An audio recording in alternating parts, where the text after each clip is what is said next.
Вести на Слободна ТВ. Основниот суд во Скопје за два судски предмети се уште чека супервештачење. Едно од супервештачењата и по изминатите повеќе од 300 дена се уште не е изготвено, додека пак другото се изработува повеќе од 100 дена, покажуваат податоците на коалицијата Сите за правично судење.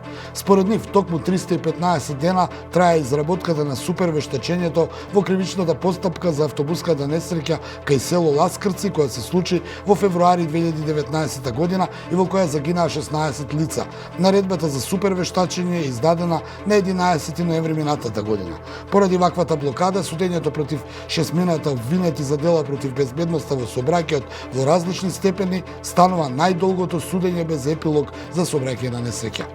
Без резултати од супервештачењето цели 110 дена е и кривичната постапка Тендери, во која е обвинета екс-министерката за култура Елизабета Канчевска-Милевска за тендерот за изградба на Музеот на македонската борба, дел од проектот Скопје 2014. На обвинителна клупа покрај неа се и двајца членови на Комисијата за јавни набавки кои овозможиле сделката да ја добие Штипски бетон пред да се отвори тендерската постапка. Наредбата за супервештачење е предадена на 6 април годинава.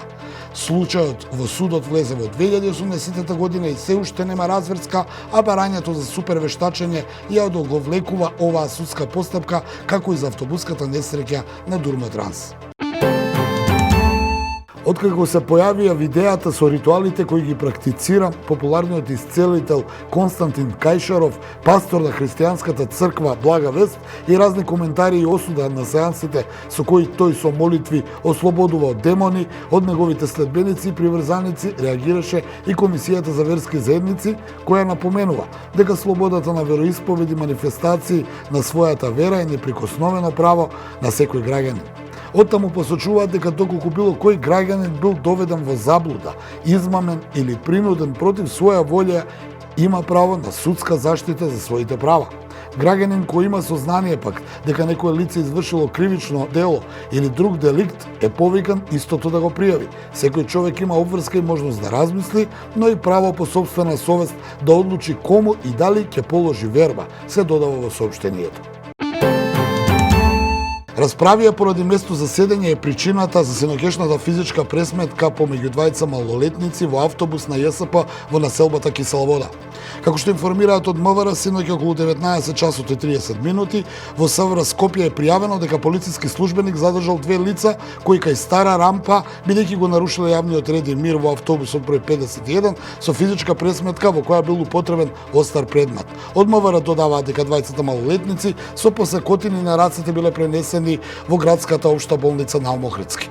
Предходно од градската болница информираа дека истата вечер во 20 часот биле примени две лица со повреди од остар предмет. Едно лице било препратено на скопските клиники, додека другото е пуштено на домашно лекување. Украинските региони кои се под руска контрола утринава започнаа со гласање на референдумот за приклучување кон Руската Федерација. Сепаратистичките власти го најавија референдумот во Донецк, Луганск, Херсон и Запорожје по контраофанзивата на украинската армија која врати делови од територијата во последните неколку недели. Гласањата ќе се одвиваат до 27 септември. Рускиот претседател Владимир Путин прогласи независност на Донецката народна република и Луганската народна република непосредно пред почетокот на офанзивата во Украина. Во Црна Гора старото парламентарно мнозинство потпише иницијатива за разрешување на актуелниот претседател Мило Ѓукановиќ. Мнозинството пратеници во Црногорскиот парламент, 41 од вкупно 81 пратеник во собранието, потпишаа предлог за поведување постапка за утврдување дали претседателот на Црна Гора го прекршил уставот и го доставија до собранието. Иницијативата за разрешување на претседателот дојде откако Ѓукановиќ одби да го прифати предлогот Миодраг Лекич да биде мандатар за состав на новата влада и кога поднесе предлог за скратување на мандатот на собранието. Во своето образложение пак Ѓукановиќ изјави дека не ги добил сите потписи од пратениците, бидејќи не дошле кај него на консултации и дека не добил впечаток дека има јасно мнозинство кој ќе може да формира влада која би понудила решенија за многу тешки проблеми на финансиски, економски, правен, институционален и политички план. Во предлогот за разрешување, пратениците наведуваат дека Ѓукановиќ го прекршил уставот, бидејќи како што тврдат на дискусиите на мандатарот за составот на влада не ги повикал сите представници на политичките партии, ниту Миодраг Лекич, кој по договор на парламентарното мнозинство доби поддршка од 41 пратеник за да биде мандатар за состав на новата црногорска влада. Ова беа вестите на Слободна ТВ.